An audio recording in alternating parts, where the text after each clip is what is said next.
비슷한 말을 했네. 한번 읽어주세요. 지식은 인식자에게 상대적이다. 칸트의 이 말을 사실 헤겔은 배운 거예요. 그래가지고 이게 역사적으로 재밌는 이야기가 있는데 술집 같은 데 말이지. 저녁에 가서 술을 한잔 했거든. 헤겔이 뭐라 그러는지 알아? 밑에 여기 저 맛있는 치즈가 좀 붙어 있고. 헤겔이 이런 말을 했어요. 내가 술집에 들어갈 때 하고 나올 때 하고 세상이 달라졌다. 술집에 들어갈 때 이런 생각 안 했어요. 근데 술집에 들어가서 술 한잔 하면서 세상이 뒤집을 만한 이런 생각을 한 거야. 나올 때는 세상이 달라졌다고 해요. 여러분, 예수 안 믿는 사람 술 한잔 하면서 이렇게 세상을 뒤집을 아이디어를 만들어내는데 여러분 뭐 술을 안 드시니까 기도하면서 이렇게 세상을 뒤집을 만한 좀 아이디어를 좀 내놓으십시오. 내가 이 컴퓨터 좀 문제가 생겨가지고 좀 시작할 동안 좀 이야기를 좀 합시다. 그래서 헤겔의 깨끗하게 지우셨네. 오케이, 감사합니다. 자, 다시 내가 좀 그림을 그릴게. 자, 반정립. 이해되죠? 이걸 정리라 이렇게 쓰고 한자는 반. 그 다음에 합 이렇게 써요. 합. 그 다음에 여기 또 반이 또 있죠, 그죠? 또 여기에 합이 또 나옵니다. 자, 그런데 여기 뭐라 그랬어요? 모든 진리는 뭐라고요? 진리는 상대적이다. 상대적이다라는 이거는요, 지금까지도 계속 연결되고 있어요. 지금까지도 계속되고 있어요. 그런데 이쪽에 두 번째 혁명 뭐라 그랬죠? 진리는 어떻게 알 수 있다고요? 이성으로만 알 수 있다. 이성으로 알 수 있다. 진리는 이성으로 알 수 있다라는 이 관점은 엄청난 변화를 일으킵니다. 엄청난. 여기는 혁명을 거칩니다. 계속 혁명을 거칩니다. 이제 그거는 조금 공부하겠습니다. 첫 번째, 진리는 여전히 상대적이지만 진리는 이성으로만 아니라 진리는 그다음 뭐라 그랬을까? 신앙의 비약이라고 말했습니다. 하나의 이걸 우리가 철학적으로는 하나의 체험이라고 보는데 체험으로 알 수 있다라는 혁명이 일어난다. 그게 두 번째 우리 살펴볼 케고르 같은 사람이.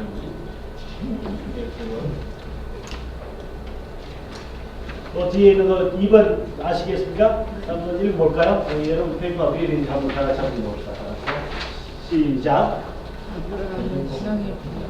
2번 이렇게 어떻게 되나요? 2번. 예, 한번 읽어봅시다. 예. 아브라함은 시작. 아브라함은 신앙의 비약을 감행한 것이다. 예, 아브라함은 누가 그걸 좀 설명할 사람? 문제가 있네. 컴퓨터가 맛이 다릅니다.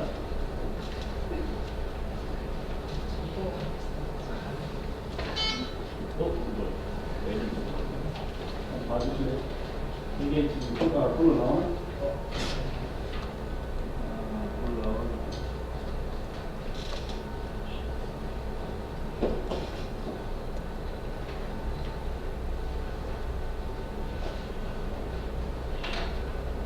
누가 지병전 선교사님 한번 설명해주세요.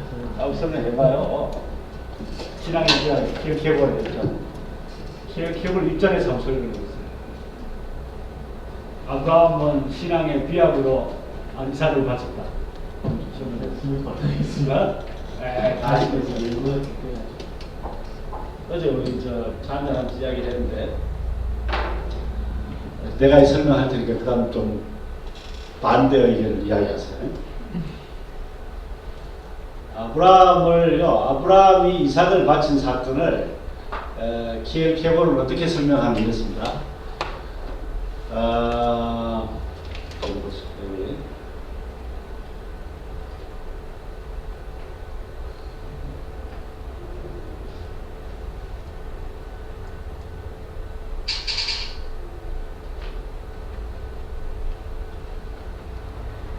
예, 키엘케고르. 잘생겼죠? 덴마크의 아들입니다. 덴마크 맞나요? 덴마크의 아들. 목사님 아들인가 그래요. 아니에요? 목사님 아들 아니에요? 아주 제가 알기로는 주일날 교회 안 가고 교회 앞에 있는 팝에 앉아가지고 술 한잔 하면서 교회를 비판하고 했던 그런 친구인데 글이 참 기가 막힙니다. 여러분이 잘 알다시피 죽음에 이르는 병 이런 유명한 책 알죠? 또 존재와 역사 또 타임 뭐 시간 존재와 시간 존재와 역사 이런 책을 썼고요. 참 아주 기가 막힌 작업들 많이 한 사람입니다. 많이 한 사람인데 이 사람이 이렇게 설명했어요.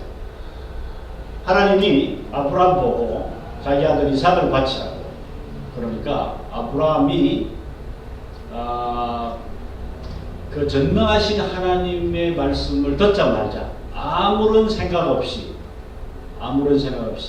오직 신앙으로 덮어놓고 그죠? 하나님 말씀하시니까 바쳤다. 바쳤다. 그래서 아브라함이 위대하다.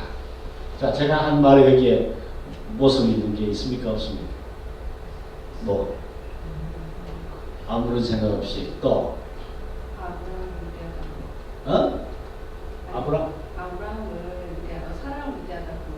아브라함을 위대하다고 말하기 때문에 아브라함 믿음이 좋았다고 그러니까 아브라함 위대하다고 하는 건 문제가 없죠. 또 아브라함이 위대했다고 말하는 데 대해서 문제가 없습니다. 모세가 위대했다, 다윗이 위대했다, 위대한 건 사실이었습니다. 근데 문제는 뭔가 하면요, 이거예요. 수많은 목사님들이 좀 키엘케골식 설교를 하는 걸 제가 알거든. 여러분, 하나님이 바치라고 해서 바쳤습니다. 생각을 하거나, 그걸 고민하거나, 그걸 또 뭘까, 이거 바칠까 말까 의심하거나, 따져보거나, 그렇게 하는 건 이게 신앙적이지 않습니다.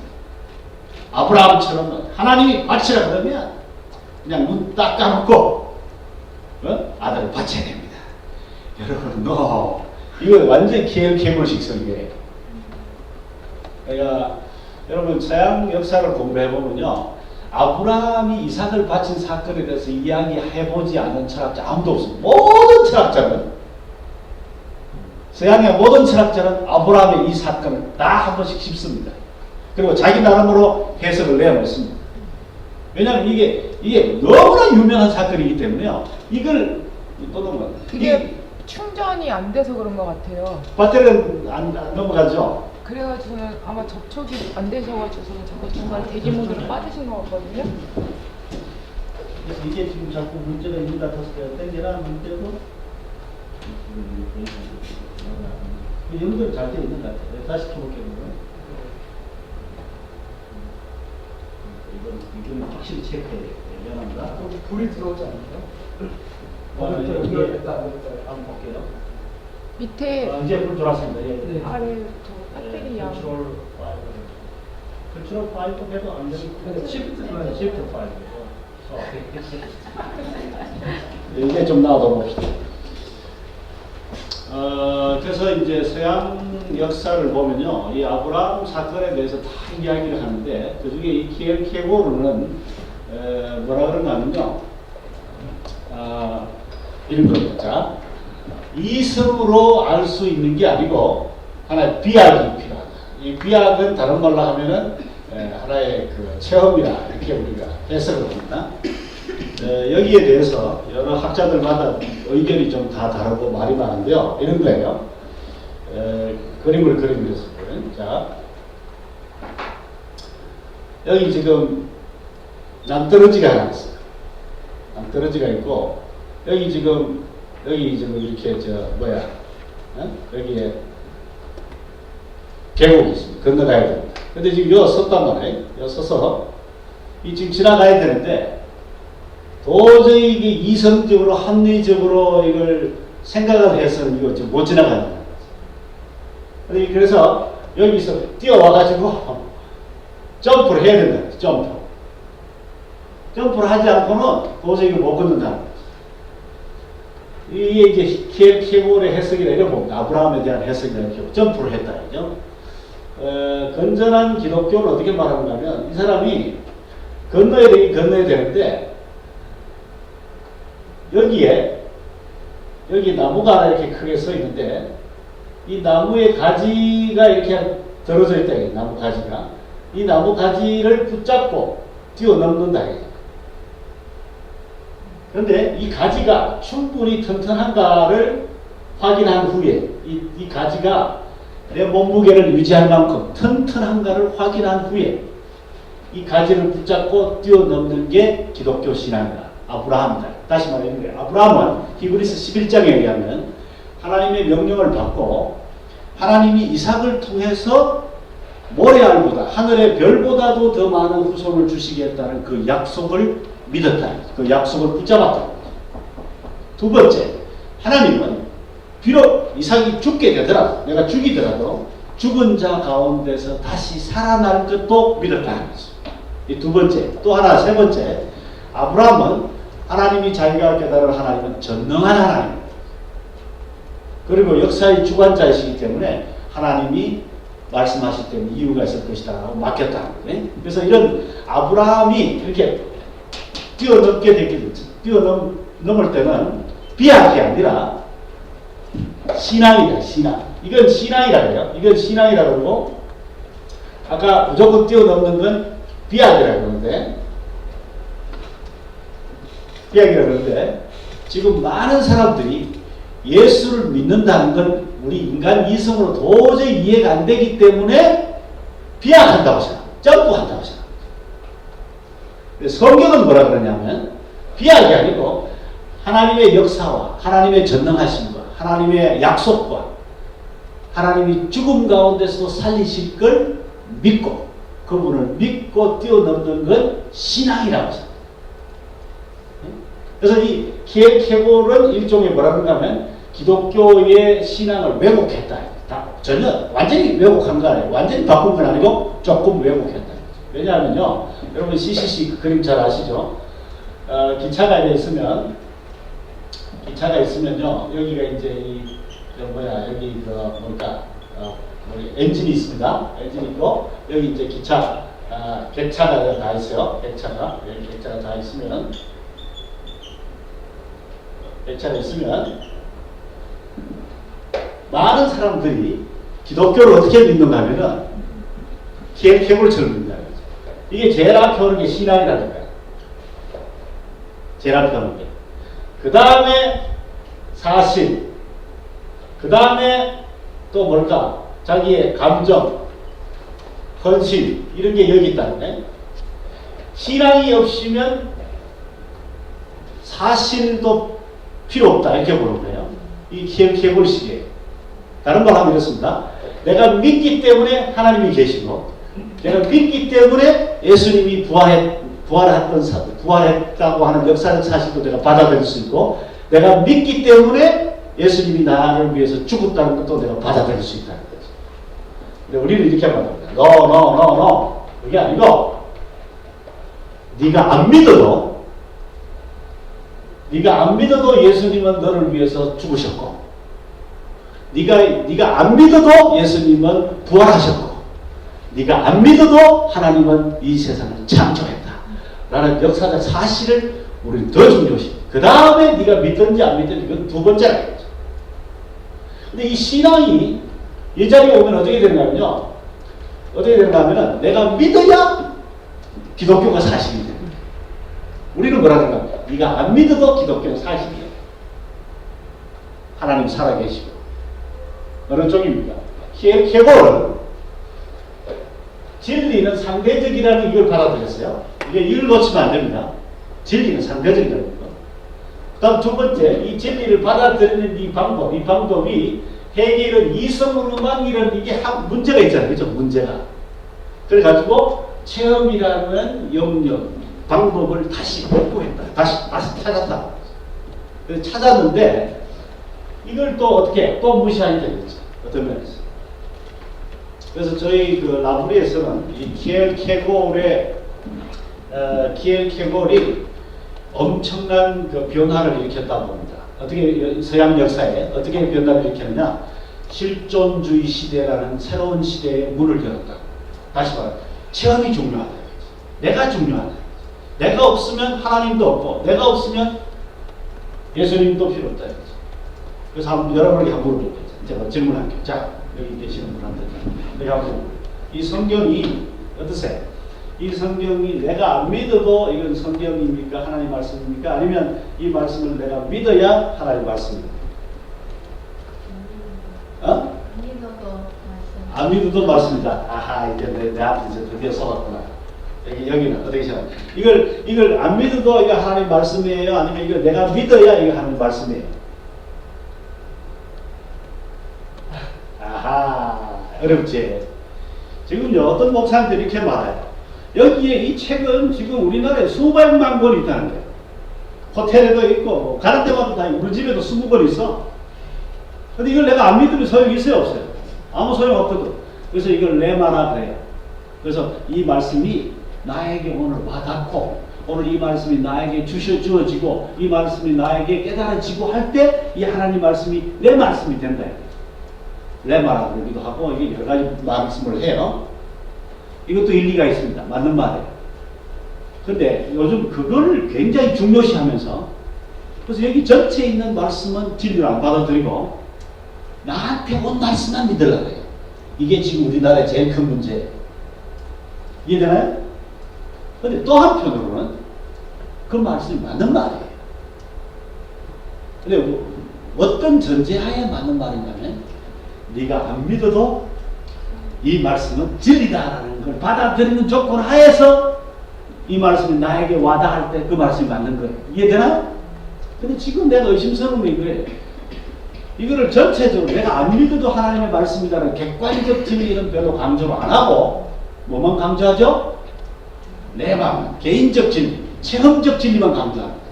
오늘 나한테 와닿는다. 그래서 성경 이 말씀은요, 이게 전체적으로 연구할 생각을 안 해요. 어떻게 하는가? 자꾸 나한테 와닿은 말씀, 오늘 나한테 주어진 말씀, 나한테 한 말, 그것만 자꾸 찾으려고 해요.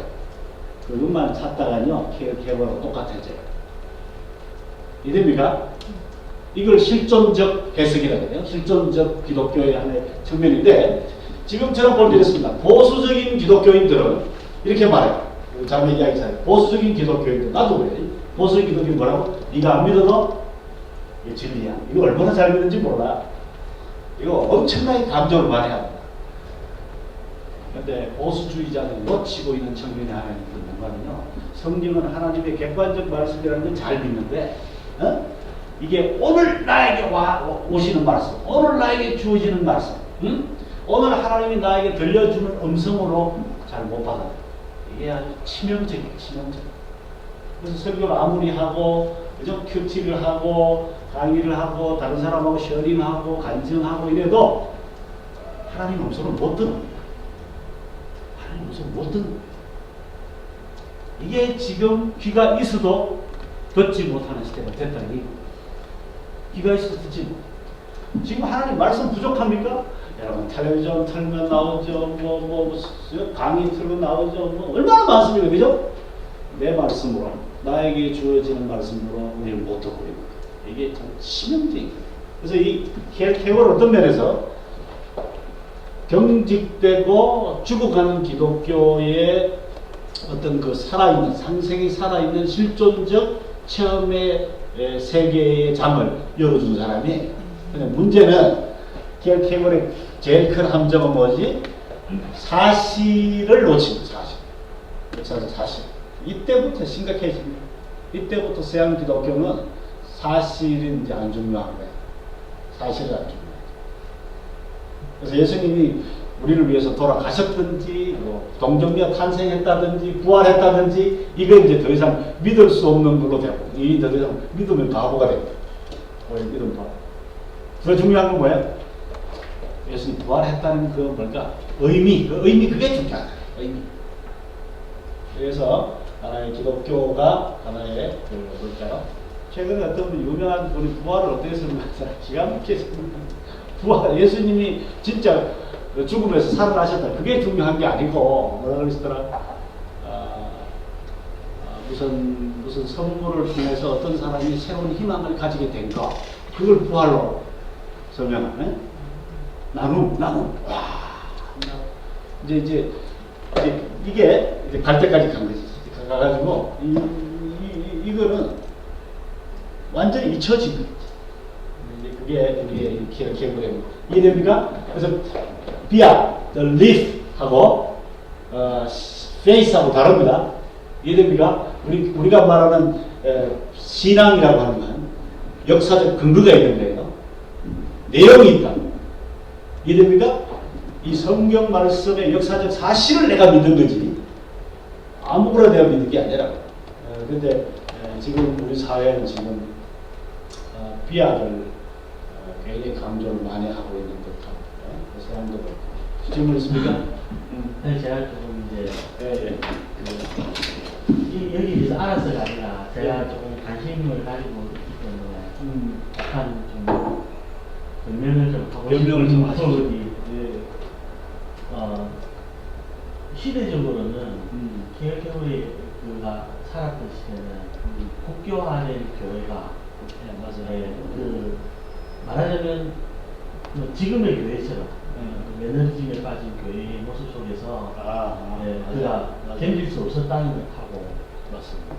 그래서 이제 뭐 아까 말씀하신 것처럼 계속 교회 밖에서 교회를 비난하는 글들을 쓰고 이렇게밖에 그 자기 할 수 있는 최고의 것이었지만 또 반대적으로 그는 또 세상의 철학에 대해서 또 그것이 잘못된 길을 가고 있다라고 또 끊임없이 저는 히에로테모를 좀 대하면서는 좀 성지자 같은 사람이다.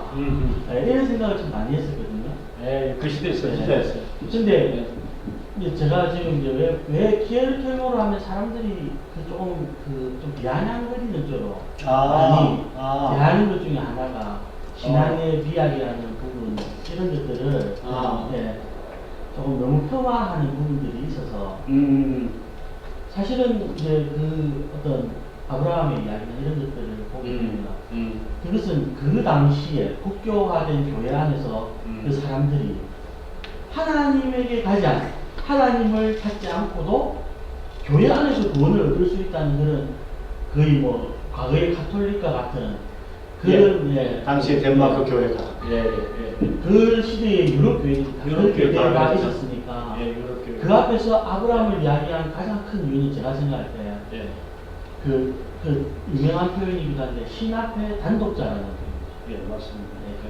그것이 제가 생각할 때는 조금 이제 와전되는 것이 어떻게 와전되냐면 그것이 실존적이라는 표현을 그러니까 이 히에로테고로는 분명한 신 앞에서의 인간 실존을 이야기했는데도 불구하고 인간 실존에 더 강조점을 뒀기 때문에 지속적으로 이게 실존적인 어떤 저는 저 부분은 조금 히에로테고 생각하고 조금 다를 수도 있겠다는 생각이 좀 드는 게 그 글들의 면면들을 보면 거의 성경적 사실을 가지고 성경에 근거해서 하기 때문에 조금 근데 이제 맞습니다. 그래서 조금 추가적으로 제가 읽어볼게요. 이분이 말하는 실존이라는 게 어떤 건지 한번 읽어볼게요.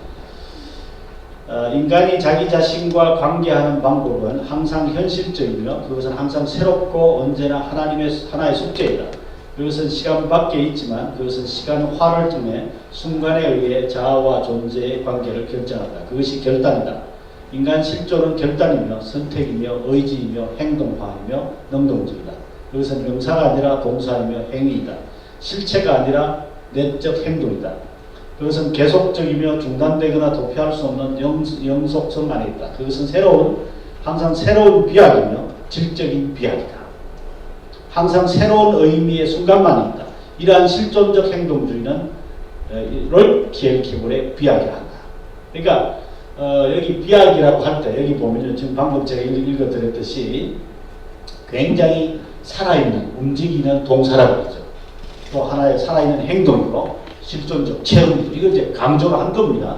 왜냐하면 지금 우리 지명근 선교사님 이야기했듯이 그 당시 유럽 교회가 완전히 매너리즘에 빠졌거든. 그죠? 집사다, 뭐 전도사다, 목사다, 간사다 이런 그 매너리즘에 빠져가지고 살아있는 하나님을 만나지 못하는 거야. 그죠? 이런 시대에 이 키엘케고르이 도전장을 던진 건 의미가 있었어요. 그러나 대부분의 하는 사람, 대부분의 이 철학이 그렇듯이 의미했던 것보다 사실은 그 파장이라든가 그 나타나는 결과는 더 치명적일 수가 있어요. 언제나요, 문을 조금 열어놓으면요, 의도하는 것보다는 더 많이 열립니다. 이해됩니까? 좀 쉬어라 이러면 좀 잠깐 쉬고 그 다음 다시 공부하면 좋은데 우리는 그렇게 조절을 못해요. 그럼 밥 먹을 때까지 놀아버려요. 이게 우리 인간이듯이 키엘케고르도 의도는 지금 지성 교사님 말씀대로 그런 거 선지자적인 외침이었어요. 그것도 교회 앞에서. 저는 참 개인적으로 제가 책을 몇 번 읽어보니까요, 참 불쌍한 사람이야. 돈이 없어가지고 요런 팜플렛을, 그 사람이 낸 팜플렛 제목, 그 팜플렛 제목이 시간인가 뭐 하여튼 뭐 그런 시간 팜플렛인데, 이 팜플렛을 낼 돈이 없어가지고요 오래 못 냈습니다. 그 몇 장 찍어서 내는 건데 그 200명인가 독자가 있었어요. 신문도 아니고 팜플렛을. 근데 그거 찍을 돈도 없었어요. 그러면서 이 사람이 교회를 깨우려고 애를 썼는데 결국 뭐 교회도 듣지 않았고요. 지금 말씀하신 대로 죽은 그 신앙을 깨우려고 생각하지 않았죠. 여러분 잘 들으세요. 저희 라브리에서는 프란시스 쉐이퍼가요, 기가 막히게 용기가 있는 사람인데요, 모든 사람이 이 교리적인 신앙이 중요하다고 외치던 1960년대, 1950년대 이때 말이죠. 프란시스 쉐이퍼가 용감하게 뭘 외치는지 아세요? 이거를 우리가 도저히 포기할 수 없는 거다. 여러분도 포기 못하죠? 기독교의 교리 진리 포기해서는 안 되죠? 그런데 프란시스 쉐이퍼가 뭐라 그런지 아세요? 이 교리적인 합리적인 신앙뿐만 아니고 이 플러스 우리는 실존적인 신앙을 회복해야 된다. 이건 굉장히 용기 있는 말이었어요. 실존적이라는 말을 썼을 때. 그래서 프란시스 쉐이퍼는 전부 다 의혹해요. 아니 저 사람은 지금 무슨 말 하는 거야? 매우 위험한 철학적 용어를 동원한다 이렇게 생각했다고? 지금 제가 보니까 실존적이라는 말 안 쓰는 보수주의 신학자가 없어요. 왜? 이 보수 신학자들의 제일 문제가 요것만 알거든. 그건 살아있는 하나님에 대한 체험이 없어요. 이해됩니까? 그래서 프란시스 쉐이퍼는 어떤 면에서 이 사람을 공격하면서 키엘케고르를 공격하고요, 그 다음 사르트르 같은 사람 공격하면서도 사르트르와 키엘케고르로부터 기가 막힌 걸 배웠습니다. 그게 뭔지 아세요? 기독교 신앙은 뭐라고? 기독교 신앙은 moment by moment trust. moment by moment trust. 무슨 말입니까? 순간순간 예수님을 믿는 거라. 여기 줄 있잖아요. 이 줄을요, 예수님 처음 믿을 때 십자가 한 번 딱 믿고 마는 게 아니고 예수님의 십자가는 계속 붙잡아야 된다. 이걸 이야기한 사람은 금시대예요. 프란시스 쉐이퍼가 이 사람들한테 배운 거예요. 여러분 잘 아세요. 여기 뭐라 그러죠? 순간순간의 의미. 그냥 비약이 아니고 질적인 비약. 여기한테 히트를 얻은 거예요.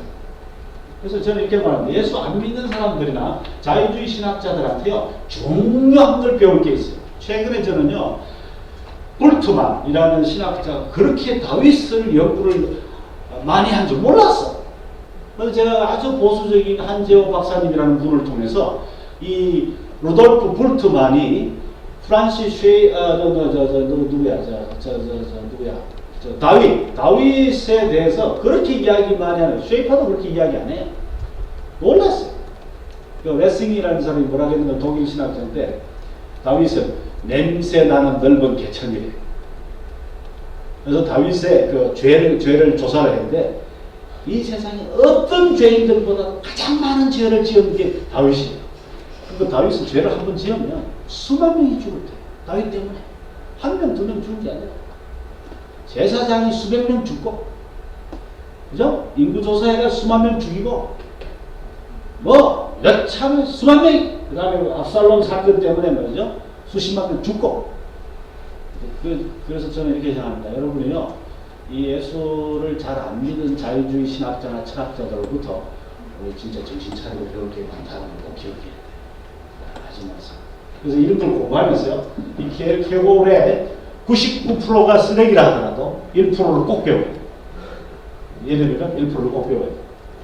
플라톤도 마찬가지 1%를 꼭 배우셔야 되거든요. 저는 뭐 훨씬 이 사람한테 배울 게 진짜 많다고 99%가. 자, 그다음 보자. 예, 여기에 그 계골과 이런 사람들의 영향을 받은 사람이 바로 칼 발트라는 신학자죠. 여기에 대해서 길게 이야기하지 않겠습니다. 우리 같이 한번 읽어볼까요? 시작. 발트가 자유주의 사상 체계를 해체시킨 마지막 지진과 같은 사람이다. 그럼에도 불구하고 그는 자유주의자들이 신봉하던 고등 비평을 견지하였다. 기독교의 신비성을 확보하는 대신에 합리성을 여기 여러분 잘 배우셔야 돼요. 자, 보자. 지금까지요, 이 자유주의자들, 앞에 이 자유주의자들 한 일이 뭔가 기독교의 신비성과 합리성이라는 교리입니다. 기독교의 교리. 이 두 가지를 사실 전부 다 부숴버릴 거예요. 자유주의자들. 슈바이처 이런 사람들이 다 그랬죠. 그죠? 그런데 이 칼발트의 기여가 뭐라는 거예요? 뭘 회복했다는 거예요? 신비성을 다시 살려냈다는 거죠. 신비성을 살려냈다는 건 뭔지 아세요? 이 사람처럼 죽어있던 하나님을 다시 살려냈다. 기독교 신앙의 체험적인, 성령의 어떤 그 체험적인 그런 것들을 이 사람은 살려낸 거예요. 그래서 칼발트의 책을 읽으면 성령론이 굉장히 아주 좋습니다. 그런데 이 사람이 한 가지 양보한 건 뭐냐? 합리성에 대해서는 이야기를 하고 있어요. 여전히 신구약 성경은 믿을 수 없는 그 뭘까요? 부분이 많다라고 이야기해요. 그래서 이 사람의 그 계시론이랄까, 이 사람의 성경관 우리가 받아들이지 않습니까? 얼마 전에 지난 여름에 감리교 신학교 대학생이 왔는데 저희들이랑 공부하면서 제가 이걸 설명해 줬더니요, 한 번도 이런 설명을 제대로 들은 적이 없다. 칼발트가 역사적으로 어떤 일을 했는지에 대해서 제대로 설명을 들은 적이 없다. 저희 여러분 다시 한번 이야기합니다. 길게 설명할 수 없습니다. 이 신학자는요, 지금 한국과 전 세계에 가장 영향력이 있는 신학자입니다. 그런데 그분은 고문이 뭔가 하면 자유주의자들이 부숴낸, 자유주의자들이 완전히 박살을 낸 기독교의 신비성과 합리성을 복구하려고 애쓴 사람 중에 하나. 그런데 이 사람은 신비성은 복구해냈지만 합리성은 복구해내지 못했어요. 여기에 대해서 프란시스 쉐이퍼랑 토론하고 이야기하는 게 이번에 나온 프란시스 쉐이퍼라는 책에 나와 있어요. 쉐이퍼랑 만났어요. 쉐이퍼랑만 만난 게 아니고 미국의 복음주의, 보수주의 지도자들이 칼발트랑 가서 만나서 이야기를 했어요. 근데 칼발트는 뭐라고 하면 너희들 꽉 막힌 도둑놈 같은 놈들이라고 이렇게 이야기하고, 이쪽에서는 또 비판을 해가지고 실제로 대화가 제대로 안 됐습니다. 안 되는데 이분의 그 공헌을 인정해야 됩니다. 이분의 공헌을 꼭 인정해야 돼요. 그러나 이분이 결정적으로 미스한 건 합리성을 양보했다. 합리성을 양보했다는 건 고등비평을 인정했다 이 말입니다. 고등비평은 성경을 쪼악쪼악 내가지고 여기에 믿을 수 있는 게 있고 못 믿을 수 있는 게 있다라고 인정하는 겁니다. 더 세부적인 거라서 지나갈게요. 그 다음에 2차 세계대전이 끝날 무렵에, 끝나고 후에 여기 드디어 이제 프랑스를 위시해서 푸코 같은 이런 사람들이 나오기 시작합니다. 푸코. 1984년까지 살았네요. 저는 이분이 돌아가실 즈음에 마지막 그 LA 가서 참 게이들하고 마약 환자들 사이에서 고통하면서 죽는 장면을 어느 신문 기자가 밀착 취재한 기사를 했어요. 참 가슴 아픈 일인데, 이 푸코는요, 프랑스가 난 위대한 철학자예요. 이분의 제일 위대한 철학은 성철학이에요. History of Sexuality라는 이만큼 두꺼운 책을 썼어요. 이걸 한 20년에 걸쳐서 썼어요. 저는 이 책 읽을 자신도 없고 능력도 없는 사람인데, 기윤실이라는 여기 기윤단체 알죠? 기독교 윤리 실천운동? 거기 제가 문화전략위원이었는데, 이 전략위원들 나보고 그거 읽고 내용을 발표하라 그래 숙제한 거야. 읽었는데 얼마나 끔찍한 책이죠. 뭐 배울 것도 참 많았어요. 온갖 무슨 테크닉부터 뭐 별의별 걸 다 가르쳤습니다. 그런데 이 책의 핵심이 뭔지 아세요? 푸코의 본이 뭔지 알아요? 우리가 존경하는 플라톤 할베, 아리스토텔레스, 소크라테스 같은 사람들이 다 애인이 있었는데 플라톤 같은 경우는 이런 말을 했습니다. 자기는 자식을 위해서는 아내를 두고 사랑을 위해서는 애인을 둔다고 했어요. 그런데 그 애인이 누군지 전부 동성애자라는 걸 밝혀낸 사람. 플라톤과 소크라테스, 아리스토텔레스 같은 사람들이 전부 애인을 뒀는데 그 애인이 전부 동성애 미동들이었다는 걸 밝혀내고 그 철학자들이 어떤 성적인 생활을 했는가를 밝혀냈다. 우리는 뭐 플라톤 그런 뭐야 철학자 그지? 미안하게도 이 사람은요 그 사람들의 성생활을 밝혀냈어. 대단한 공부를 했지. 본인이 게이였고 푸코도 본인이 게이였고 이 사람이 한 작업은요 무시무시한 작업이 있습니다. 무시무시한 작업. 여러분이 혹시 제 웹사이트에 가보시면은 이 사람이 한 건요 얼마나 무시무시한 작업이었는지 알았고요. 우리나라의 동성애자들의 하나의 영적인 아버지예요. 전 세계 정성의 동성애자. 제가 1980년대까지는요 이 이념주의자들하고 주로 논쟁을 많이 했어요. 근데 80년대 지나면서 올림픽 끝나고부터 각 대학교에 동성애 서클들이 생기잖아요. 이 이념 이 서클의 아이들 있잖아요. 운동권 아이들이 민주화가 딱 되면서부터 더 이상 이 타켓이 없어졌잖아요. 그죠? 싸워야 될 타켓이 없어지니까 그 다음부터 공부하기 시작한 게 뭔가 좀 푸코를 다 그러니까 푸코를 공부 안 한 사람은 누구냐? 기독교인들이야. 예수 잘 믿는 사람들 이런 사람들은 푸코 몰라요. 예수 안 믿는 사람들이나 운동권 아이들이나 게이 동성애자들 이런 사람들 전부 있어요. 여기에서 페미니즘, 동성애 여기서 온갖 그런 이야기를 다 나왔습니다. 그래서 참 근데 이분이 뭐라 그랬는가 한번 봅시다. 핵심이 뭐예요? 이성이 남아있거든 난 어떻게 하라고? 해체를 하고. 자 여기 보자. 케골에서 그냥 비아 여기 하나의 체험이 중요하다는 이야기를 했죠. 근데 이제 여기 푸코한테 오면 뭐라고? 이성을 해체해라. 이성을 해체. 이성을 가지고 공부를 하고 연구를 한다는 것은 일종의 뭐라고요? 일종의 폭력이라고 했어요. 저희들은 지금 머리를 쓴다는 걸 폭력으로 생각 안 하죠.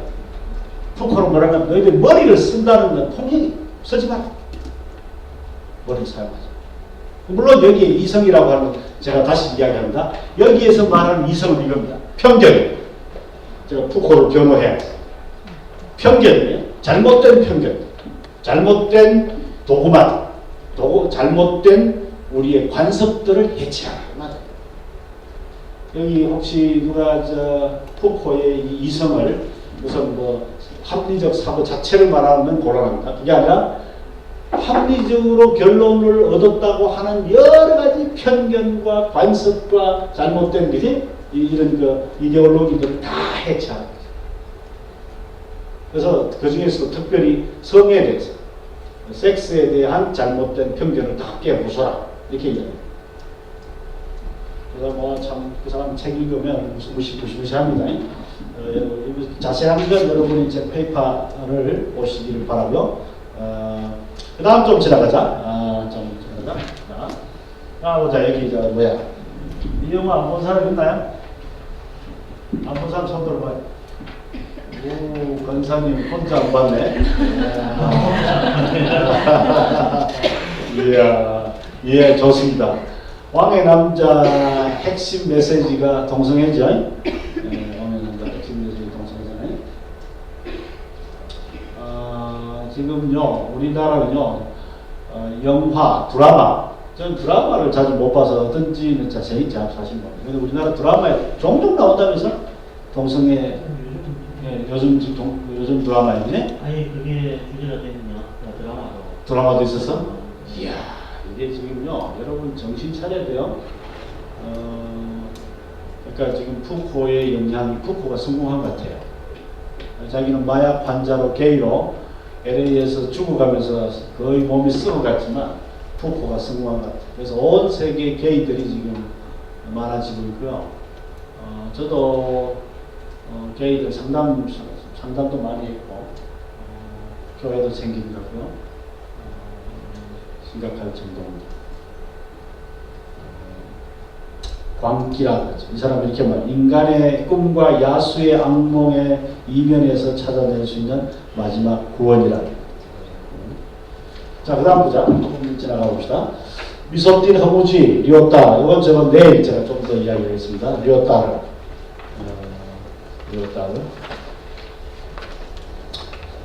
그 다음에 하보마스. 자, 여기 좀 정신 차려야 됩니다. 다시. 여기 보세요. 여기까지 지금 이성의 해체이 점점 심각해지죠. 그랬더니, 그 독일에서는요, 새로운 운동이 일어나고 있어요. 뭘까요? 다시 복구하자는 운동이죠. 보자. 여기부터 먼저 보자. 이 하버마스는 아직 살아있습니다. 나이가 많은데 아직 살아있다. 얼마 전에 한국도 왔다 갔는데요. 이 사람은 다시 이성을 복구하자고 그래요. 합리성을 복구하자. 합리성을 다시 복구하자. 왜? 지금 나가도 너무 나갔다는 거죠. 그래서 우리 사회에 동성애 문제뿐만 아니라 여러 가지 복잡한 문제가 너무 많이 발생하는데 그것은 합리적 사고를 잃어버렸기 때문입니다. 복구하자. 이런 운동이 있습니다. 복구 운동. 이 복구 운동이요, 어떤 면에서 우리 기독교인들이 반대되는 운동이면서 한편으로는요, 조심하세요. 이게요, 인간 이성이요, 복구되면 이게 또 어떤 문제가 있는지 아십니까? 철저하게 또 과학과 논리, 그지? 그죠? 합리성에 의해서만 예수를 믿겠다고 할 경우에 이건 또 대단한 또 철벽이 하나 생깁니다. 게임의 규칙을 아까 해결이 어김으로써 서양 기독교에 어떤 영향을 미쳤는지 제가 이야기했죠? 지금은 차라리 낫잖아. feel 그러니까. 그죠? 그래서 전도할 때도 feel에 접근하면 뭔가 전도가 되죠? 와, 지금 그 다행인 줄 아세요? 합리성이 복구가 되고 철저하게 과학과 이성에 의해서만 논리적으로 따져보고 예수를 믿으려고 할 때는요, 이거는 feel에 호소하는 것보다 더 어려울 겁니다. 그런데 지금 이제 워낙 이 feel이 이제 갈수록 더 심해지니까 이제 합리성을 복구해야 되겠다는 운동이 있는데, 다른 한편으로는요, 합리성 복구 대신에 신비주의 운동이 일어나고 있는 거 알죠? 어제 우리 그 이야기했듯이 이 세상에는요, 이 이성을 해체하고 나면 feel에만 의존할 뿐만 아니고요, 그 다음에 갈수록 신비적인 체험, 뭐랄까요? 어떤 그 모종의 영적 체험을 더 추구하게 됩니다. 지금 우리 사회는 그렇게 하더라고요. 여기 말로, 앙드로 말로라는 이 프랑스의 문화부 장관이었죠. 프랑스 문화부 장관 앙드로 말로는 뭐라고 하냐면 21세기는 신비주의가 더 확산될 것이다. 어제 그랬습니다. 뭐라고 했는데 아마 앞으로 우리나라뿐만 아니라 전 세계가요, 온갖 종류의 우상과 이단과, 그죠? 이런 것들이 더 번창할지 몰라요. 더 번창할지 몰라요. 한편으로는 어때? 한편으로는 필에 의존하죠. 또 한편으로는 더 신비주의에 빠져. 또 한편으로는 합리주의를 복구하려고. 21세기 신비주의가 더 확산될 거예요. 문화부 장관을 지냈습니다. 이 문화부 장관, 프랑스 문화부 장관 어떤 자리인지 알죠? 모든 미술가와 음악가들과 연극, 예술하는 사람들 많이 꿰뚫고 있는 사람이거든요. 근데 미술, 음악, 영화 이게 장르가 어디로 첨삭하는가 하면 귀신 찾기, 그죠? 온갖 종류의 영매, 그죠? 무슨 우주인과의 컨택, 그죠? 건전한 하나님과의 영적 관계를 찾는 게 아니고 비영적인 온갖 종류의 이런 영적 탐구를 예술가들이 한다는 말로 하면서 잘 아셔야 돼요. 우리나라 문화부 장관 그런 걸 이야기 좀 하면 좋겠지. 그런 거 안 하고 뭐 인프라 지금 짓느라고 바빠가지고 그지? 이런 이야기야. 여러분 우리나라의 미술가, 음악가, 연극인들 이런 사람들이 점쟁이 많이 찾아다닌다 아세요? 아세요? 잘 아셔야 돼요. 방도 말로는 그걸 파악했어요. 그런데 우리나라에 수많은 그 예술가들이 지금 뭐랄까 그런 점쟁이라든지 그지?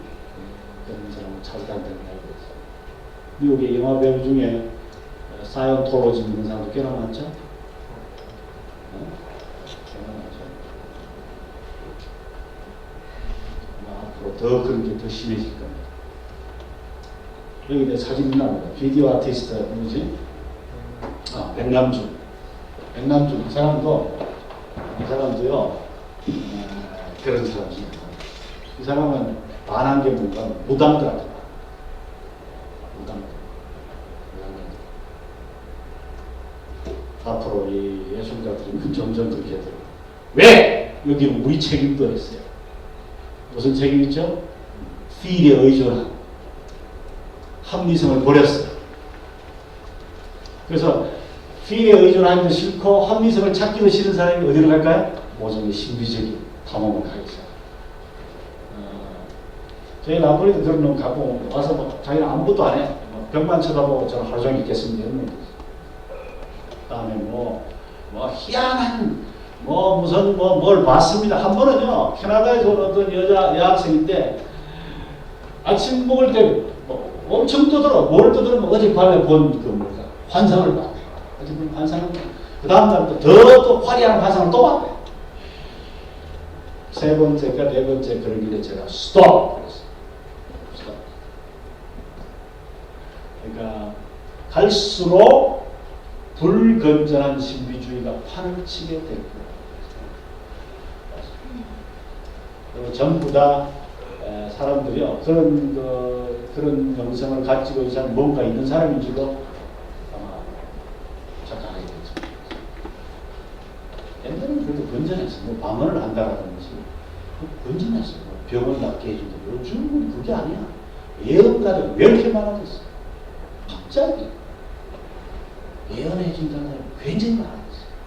좀 예언의 은사를 믿습니다. 그러나 지금은 정상이 아닌 정도로 많아집니다.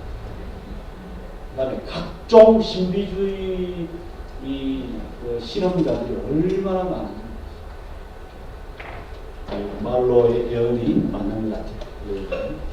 자, 이 정도 할까요? 그 다음에 데리다, 그 다음에 들레즈 이런 사람들 이야기 어디에 한번 보십시오. 여기 보세요. 이 누구 그림이죠? 여기 나올 텐데, 살바도로 달리 그림이죠. 최후의 만찬이라고. 최후의 만찬. 여기 예수님을 상징하고 여기에 12 제자가 앉아있죠. 여기에 벌거벗은 남자가 있죠. 이 달리의 애인이라는 말도 있고 그런 말이 있어요. 그러니까 저 위에 벌거벗은 상반신 말이죠. 자, 그랬더라. 다음 뭐라고? 네.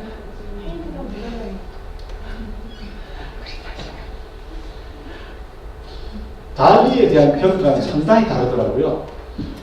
일부 우리 기독교인들은 살바도르 달리가 예수님의 십자가와 이런 최후의 만찬 이런 그림을 굉장히 많이 그렸거든요. 이것도 최후의 만찬, 세크리만트 이런 그림인데 달리를 아주 믿음이 좋아요.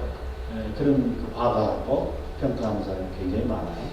근데 저희 라브리에서는요, 살바도르 달리가 어떤 화가라고 보는 하면은 하나의 예수님을 실존적 역사상에 살았던 실존적 인물이고 우리 육체가 이렇게 살아있는 우리와 같은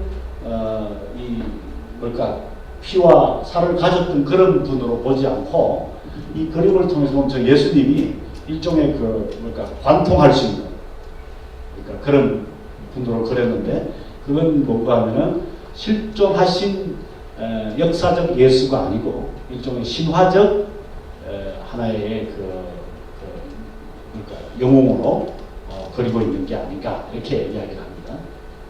그러니까 요즘 그 십자가를 예수님을 역사에 진짜 살았던 실존적 인물로 그리기보다는 뭐라고 보죠? 하나의 그 의미론적으로 하나의 신화적인 인물로 그리는 게 많습니다. 그게 이 그림이 나타난 게 아닌가 이렇게 평가합니다. 하는데 또 다른 한편에서는 아주 위대한 기독교 화가더라. 저 딱 그림을 보면서 느낀 그 몬트리올 예수라는 영화 있지 않습니까? 그렇지. 몬트리올 예수. 그게 좀 생각이 좀 나면서 약간 좀 예. 그 힌두교적인 좀 그런 어떤 느낌을 받는데 우리 목도하는 말라 그랬을까? 십자가를 펴다니고 예. 저기 사실 하늘이 비추고 있잖아요. 네. 그다음에 그래서. 지금 이게 사진이 아무래도 진짜 예수님 여기도 사실 뒤에 배경이 보이게 돼 있거든요. 네. 뭘서 가져? 몸으로. 몸이 어. 투명하게 투명하게. 같이 어. 이 밑에 예수님들도 뒤에 경치가 보이고 위에는 확실히 그냥 하늘이 그냥 몸에 이렇게 있으면 그 사람이 초현실주의자라고 얘기하는데 나 초현실주의자. 그게 참 구조 같은 것도 보면 약간 예 실제 창이 아니에요. 그 형태가 예. 뭐라고 피라미드 구조 이런 그래서 창이 없이 그랬으면 얼마나 좋았을까? 다 의미가 있는 것 같아요. 창이 이게 의미가 있나? 일부러 저라는 왜냐하면 명상하는 사람들이 저런 틀 속에 들어가서 하거든요. 지금 되게 명상하는 모습처럼 보이거든요. 네, 그렇죠. 이제 전체가 아니지. 이거 전체. 저기 그림 전체는 그림 전체입니다. 열두 제자가 아니네. 뒤에도 앉았지 않나? 뒤에도 앉았죠. 이쪽에도 앉았다고 보는 거지. 그 약간 그런 거 아니겠습니까? 할례 안 받은 아이 상태로. 예, 그렇죠. 예수의 이름을 빙자한 기독교적인 주제를 빙자한 하나의 초현실주의적인 그런 종교화 그림을 그린 거죠. 지금 스탈리가 이런 그림 굉장히 많아요. 십자가 그림 한두 개가 아니에요. 이걸 어떻게 내려놓고 다른 거 볼 수 있나요? 어떻게 내려놓고? ESC 누르고 그 다음에 그러면 이걸 내려놓고 오케이 달리 그림을 좀 더 보여드릴까요? 달리 저런 분이 배터리 부른 거. 배터리 부족 또 나온다고? 배터리. 안돼 이게 전기 연결되어 있습니다.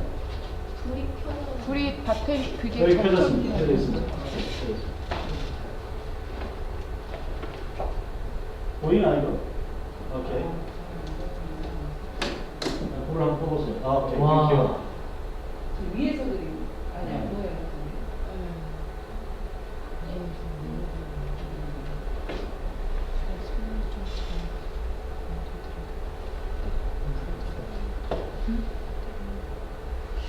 여기 보면 배가 한 척 있어요. 여기. 달리의 배 앞에. 여기 예수님의 배 앞에 배가 한 척 보이나요? 배가 한 척. 그러니까 마치 배가 배 앞에 예수님 배 앞에 이 타고 다니는 배가 왔다 갔다 할 수 있는 것처럼 그랬어요. 이걸 보고 우리가 뭐라 그러냐면 그 예수님을 우리와 같은 육체를 가지고 계신 예수님이 아닌 분으로. 네, 그게 좀 고장이에요. 배터리 오늘 좀 구해올게. 그다음에 또 있나 보자. 네, 누나.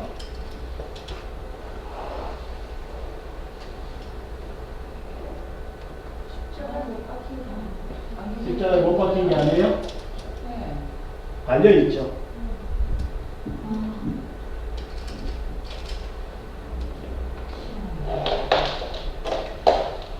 이건 달리지 않는 게 아니죠.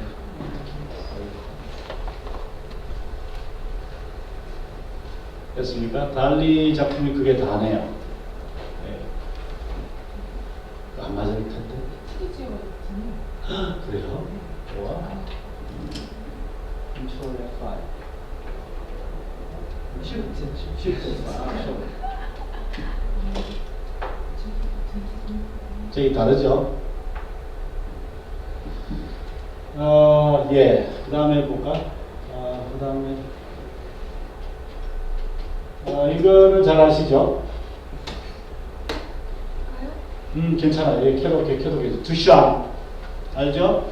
두샹의 이 작품 이름이 샘. 그냥 샘이 아니라 생명의 샘이야.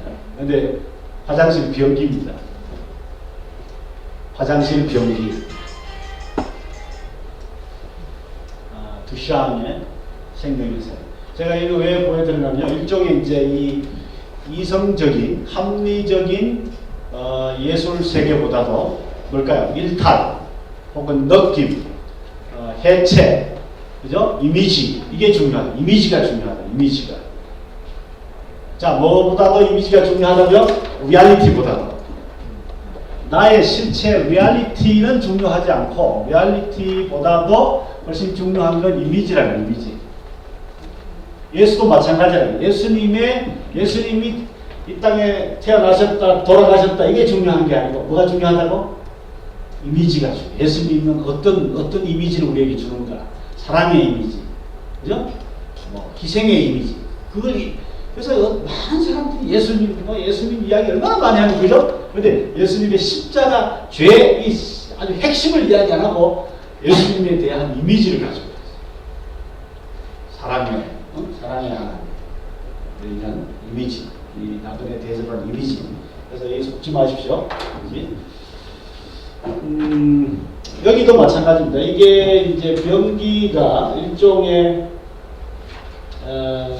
이게 생명의 샘이래요. 변기가.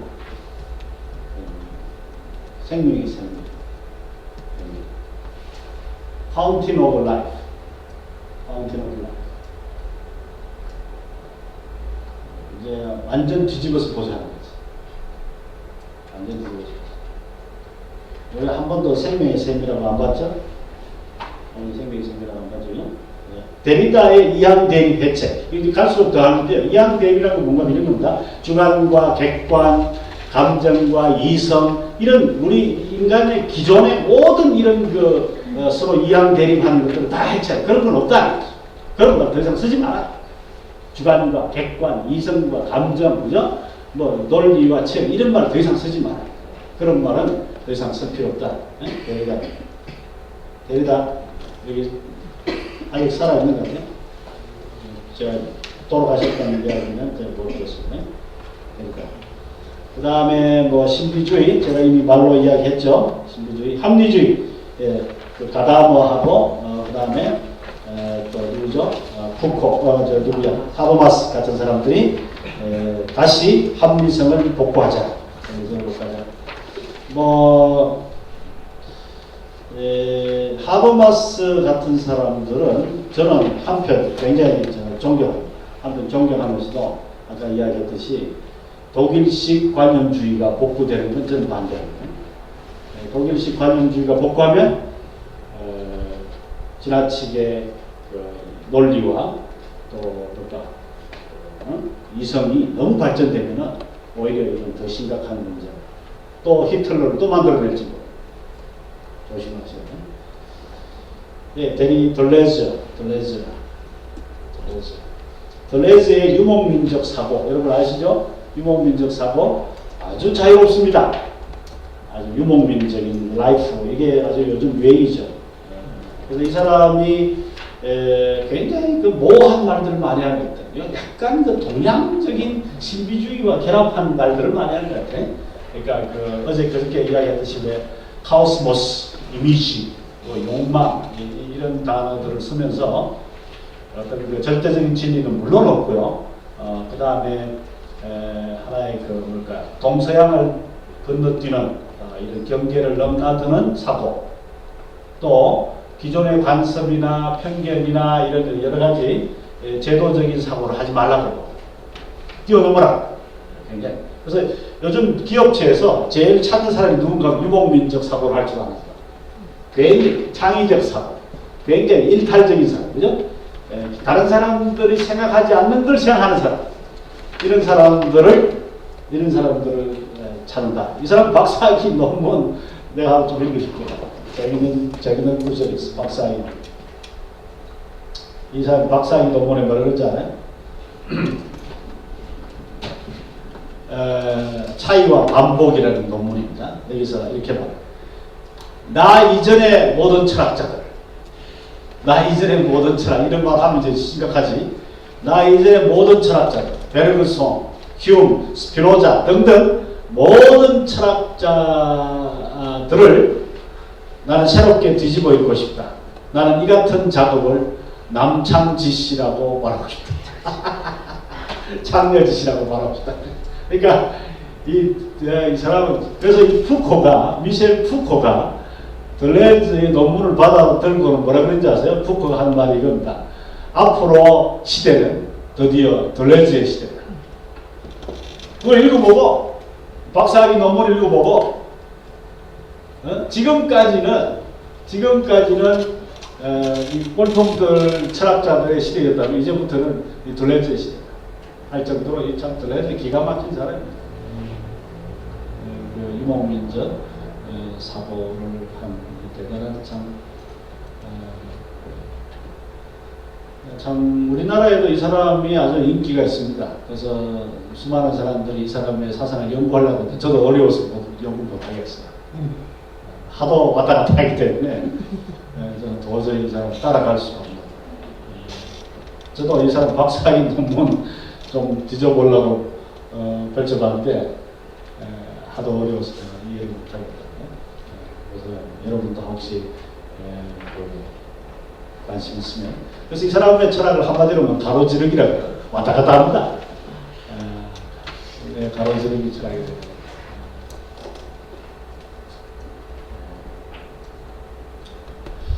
그래서 푸코가 말했듯이 21세기는 들레즈의 시대라고 말하듯이 지금 우리가 살고 있는 시대는요, 어떤 면에서 이런 그 절대적인 진리 이런 걸 가르치는 시대가 아니고 모든 진리는 개인적이고 체험적이고 느낌이고, 그죠?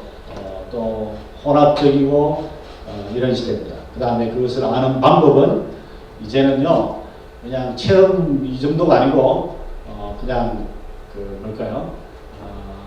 더 나가가지고 해체, 그죠? 여기 하이데카도 마찬가지인데, 하이데카 뭐라 그러죠? 이성은 뭐의 적이라고요? 사고와 상상력의 적이다. 이렇게만 할 정도로. 자, 그럼 이제 여러분이 이제 결론을 좀 내주세요. 오늘 강의의 제 핵심이 뭘 같아요? 여러분이 한번 이야기하고 누구든지 뭘 같아요? 서양이 지금 와 있는 현 주소입니다. 서양이 어디까지 와? 그 다음에 여기서 현대 사회를 살고 있는 여러분들은요, 이런 사조에 다 어느 정도는 다 발을 들이고 있어요. 물들고 있고요, 영향받고 있고요. 자기도 모르게 지금 다 영향받고 있어요. 누가 이제 한마디씩 하자. 우리 어디서부터 시작할까? 우리 앞에서 여러분부터 하자. 어떤 생각이 듭니까? 이런 쭉 아침에 공부한 걸 서양의 이 상대주의 역사를 쭉 들으니까 어떤 생각이 들어요? 네, 한번 이야기해 보세요. 정리 한번 해보세요. 자, 어떤 생각이 드세요? 난감하나? 우리가 전도해야 되는 시대에서 항상 좀 이런 사람, 우리가 만나야 되는 사람, 우리는 정확하게 알아야 돼요. 정확하게 알지 않으면 실패해요. 전쟁 끝난 거야. 아까 우리 첫 시간 강의 끝나고 우리 아까 웃긴 이야기했는데, 게임의 규칙을 어기는 놈들, 반칙하는 놈들이잖아요. 이 반칙하는 놈들하고 우리는 경기를 해야 돼요. 이해돼요? 반칙하는 놈들하고 경기를 해야 되는데, 어떤 사람이 이렇게 말해요. 와, 너희들은 난 반칙하는 놈들하고 나 경기하기 싫어. 나 경기 안 할래. 이 사람 전도 안 하는 사람 안 하겠다는 사람.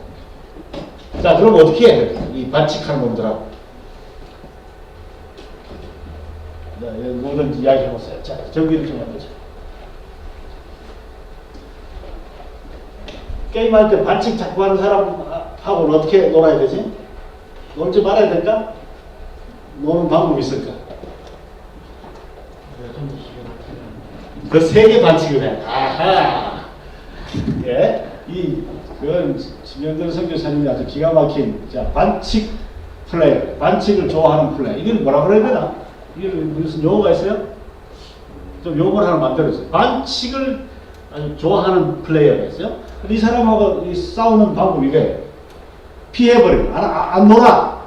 피해버려. 안 놀아. 나는 너희들하고 안 놀아. 이 사람은 전부 포기한 사람. 두 번째, 이 반칙하는 놈들은 다른 반칙하는 놈들이 또 있거든.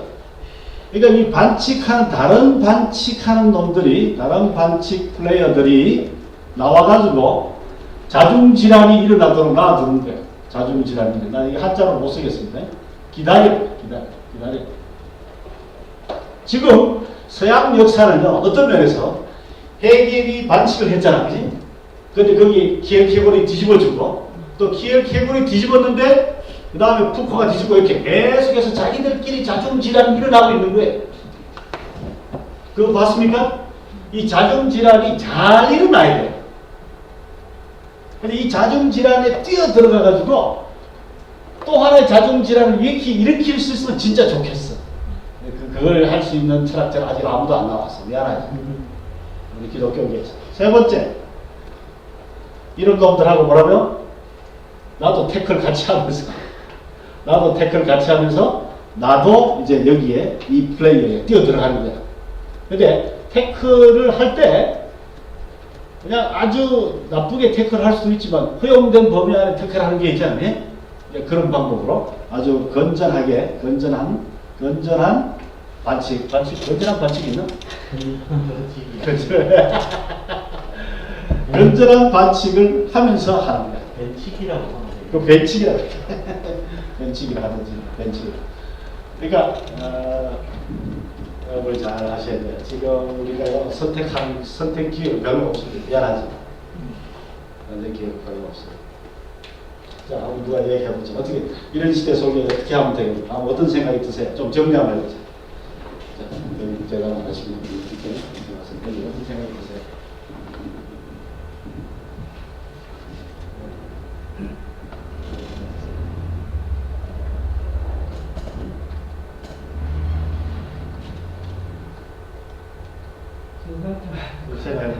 어떤 생각이 드세요? 화가 나. 왜? 뭐 때문에? 우린 뭐 했나? 이것 때문에? 네, 그것도 있고요. 또요? 몰랐다는 거. 어? 몰랐다는 것에 대해서. 이 세상이 어떻게 돌아가는지? 아니요, 저 정말 지랄 같은 세상이 되는구나. 오케이. 봤는데. 그것이 이제 네. 한국 얘기 있는 사람들의 정말 하나님의 맞아요. 약간 수사되는 좀 감동되는 이슈는 아닌데. 쉽게 말하면 아까처럼 말씀드렸지만 현대판 발달탑이라는 어디까지 갈 수 있나? 어디까지 갈 수 있나? 사상적으로, 이론적으로 하나님 우리를 만드신 이성하고 판단하고 결정할 수 있는 사람들이 스스로 바벨탑을 자기들이 무너뜨릴까요? 자기들이 우리 잘못했어. 끌어내리자. 바벨탑 우리 잘못 쌓았어. 우리가 듣자 이렇게 할까요? 안 끼우실 것 같아요. 그렇지. 더 하나님이 이제 바벨탑 무너뜨릴 때 너는 안 통하도록 해가지고 무너지도록 했다면 지금 이 바벨탑 이게 참 자기들끼리는 안 무너뜨릴 거잖아요. 무너뜨리는 방법이 아까 저기 있는데 자중질환이 일어나서 돌을 넣는다 그랬는데 돌을 넣은 게 아니고 뭐 솜을 넣든지 그지? 다른 걸 넣어가지고 부서지도록 무너지도록 하는 방법이 있거든요. 쉽지 않다. 여러분 화가 나야 돼요. 오늘 아침 저희 아내랑 저랑 읽은 성경이 에레미야가 뭐라 그런지 아세요? 너희들이 밖에 나가서 애국하는 여자. 그러니까 이 왜 그 초상집에 가면 많이 우는 여자 있죠? 이런 것처럼 옛날엔 전문적으로 울어주는 여자가 있다는 거지. 우는 여자를 빨리 빌려오더라. 빨리 데리고 와더라. 왜? 이 백성이 울어야 되는데 안 온다. 그래서 여러분이하다 보면 애국하는 여자 사오라 그래. 지금 우리 시대 그런 시대입니다. 울어야 될 사람을 사와가지고 우리는 안 우니까 이런 시대를 보고도 우리는 답답하게 생각 안 하니까 전문적으로 우는 사람, 나 같은 사람 사와가지고 울으라는 거지. 진짜 울어야 됩니다. 우리 시대는요, 진짜 가슴을 쳐야 돼요. 우리가 사는 시대는 통탄을 금치 못할 시대는 여러분 아세요?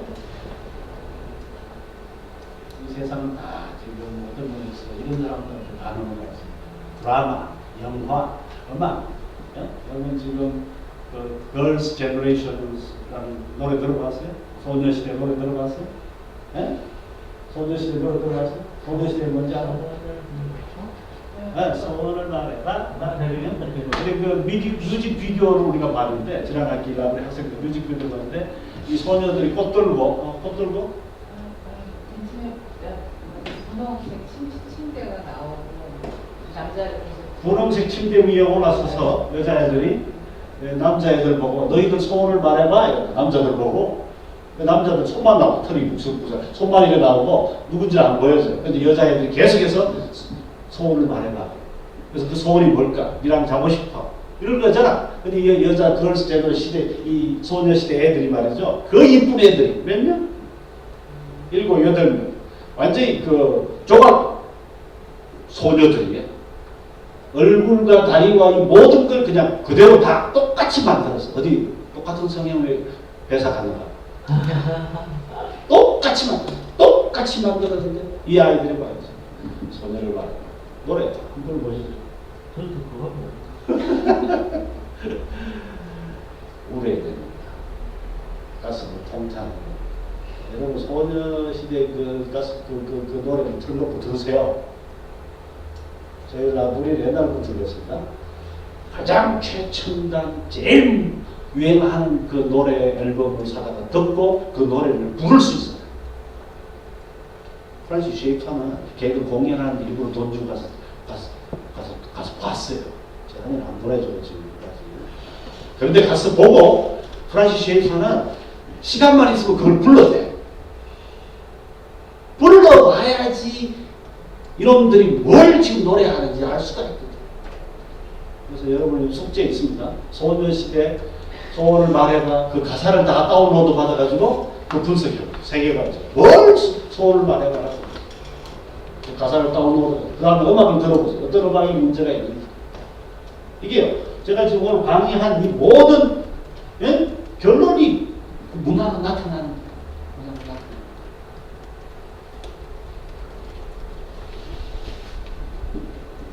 이 하이데커 뭐라고요?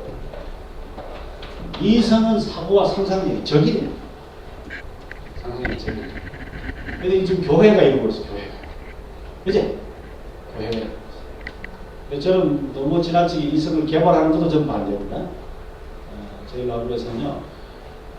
이 이성도 타락했다는 걸 분명히 제한이 있어요. 컨트롤, 성령님이 컨트롤 안 받으면 안 돼요. 근데 또 하나는 이게 너무 무너지면 어떻게 되는가 하면요. 감각과 필이 우상이 되면 오늘날과 같은 세상을 만드는 거예요. 그걸 여러분 방치해서는 안 되는 거예요. 우리가 방치해서. 우리 기독교인들이 근데 이 시대의 부흥회를 따라가는 거야. 따라. 이런 세상을 만드는 어떤 우리한테 책임이 있습니다. 폴 존슨이라는 역사가 이런 말 했어요. 폴 존슨. 이게 천주교 역사학자요. 천주교 역사학자는 이 사람이 뭐라 그러지 아세요? 오늘날 이렇게 문화가 타락하게 된 건 200년 전에 기독교인들이 수도원으로 도피했기 때문입니다. 유명한 말이에요. 자, 우리 어디까지 간다 그랬죠? 저기. 어떤 생각이 드세요? 이 상황을 보시니까 난감하죠? 절망적이고. 정말 중요한 기독교 세계관에서 오늘 다 짚어주셔서 예. 소망이 있다. 네, 소망이 있다가 또 하나하나의 지금 계속 진행해 왔잖아요. 지금 한 사람의 어떤 사고들이 굉장히 이성적이라고 보시면은 또 영향력이 그래서 이렇게 강의 쭉 들으면서 저 안에도 경주 있고 여러 가지 것들이 종합 세트처럼 제 안에 네. 있다는 것들이 네. 좀 절망적이었고 제가 전도를 사실 하면 저는 양육 파트를 좋아하는 분이라고 생각했어요. 예. 근데 나중에 이제 조중 생각에서 전도를 좀 해야 되지 않겠나 이런 생각이 있기 때문에 무전도법 이 사람들이 그들이 선택이 된다고 저는 생각을 해서 그렇게 했는데 저도 이제 반칙 후에 보면 안 모르는 우주에 속한 사람은 아니구나 라는 마음이 들고요. 그래서 저도 이게 정말 어떻게 해야 될지 지금 이렇게 때까지 뭐 말에 괜찮은 건 없고 그러니까 하나님과 함께 하는 것에 대해서 외부탕에서 성경 중에만 많이 그러니까 수준이 나오셨는데 이게 결국에는 최근에 이제 예배드리면서 같이 예배드리면서 그러니까 사고의 전환이 없으니까 가치관이 약해서도 그렇고 또 왜 한동안은 이성이 이제 우리 그 학교에 대학교 내려온 것들은 이제 이성을 강조하는 그런 모양인데 예수님만 알려드려 이렇게 감각적으로 바뀌니까 이성이 이제 발달됐던 사람들은 감각적에 못되면서 교회 안에서 그들이 갈등하고 잘 어울리지도 못하고. 네, 왔다 지금 자녀 왕성 왔다라고 그러고 근데 이성을 발휘해야 될 때 감각이 여기 엄블란스를 그러니까 감각이 나올 때 그래가지고 이 사람들이 다 혼돈의 시대를 교회 안에서도 혼돈의 시대를 지금 세상교회 이렇게 영향을 줄 수 없네요. 교회 안에서 혼돈을 그게 만약에 아까 키에피오로식으로 설교를 많이 한다면 이 사람들은 이제 굉장한 게 아니 그렇게 또 해야 안 되나 이렇게 맞아요. 저 같은 경우도 케이블식으로 우리가 신앙을 강조하지 않으면 안 받아들여지죠. 우리 세상에서도. 그래서 점점 더 그걸 더 개발하게 됩니다. 그래서 조금의 이제 조그맣게 이제 저 이런 것들 배우고 조금 목소리 내면 또 이렇게 또 하니까 이 교회 안에서도 어떨 때는 갈 데가 없다 이런 생각이 알는 게 무섭다 생각이 들 정도로 제 이야기 하나 할게요. 제가 서울에서는 케이블식 설교를 맨날 듣다가 시골에 산골에 갔어요. 근데 그 산골에 수리교회가 조그마한 교회, 20명도 안 나간 그 교회예요.